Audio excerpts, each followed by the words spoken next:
Hello everyone! Hello viewers! For today's video, isi-share ko naman po sa inyong kakaibang prutas para sa akin. Comment below po dito sa nakakakilala ng prutas na ito. Kasi po sa totoo lang, first time ko lang tumatikman dito sa Israel. Siguro 1 year na po ako kilala dito, nadadaanan ko lang siya, nakikita ko lang siya, pero hindi ko pinapansin na akala ko ay kakaiba or bulaklak lang po siya ng kahoy. At isang araw, may nasalubong po ako ditong Israeli na lalaki na kumuha po dyan at kinain niya. Syempre patay mali siya ako. Tapos tinanong ko kay Lola, kinakain ba ito? Sabi ni Lola, yes, prutas yan. Kapamilya yan ng mga berry, sabi ni Lola sa akin. So yun na nga, tinikman ko noong una. Noong una parang hindi ko siya gusto. Parang natatakot ako, akala ko lason, ganyan.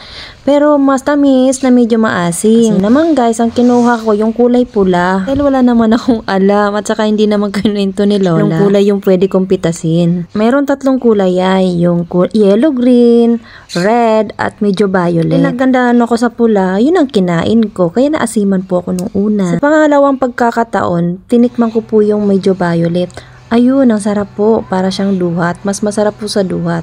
Alam niyo po yung balikgang sa Bicol na tinatawag. Parang ganun yung lasa. Matamis-tamis na maasim-asim. Pero masarap talaga siya. Ang ganda ng combination. Ito din yung first time na i-upload ko sa YouTube. Pero hindi ko po alam yung pangalan na prutas na ito.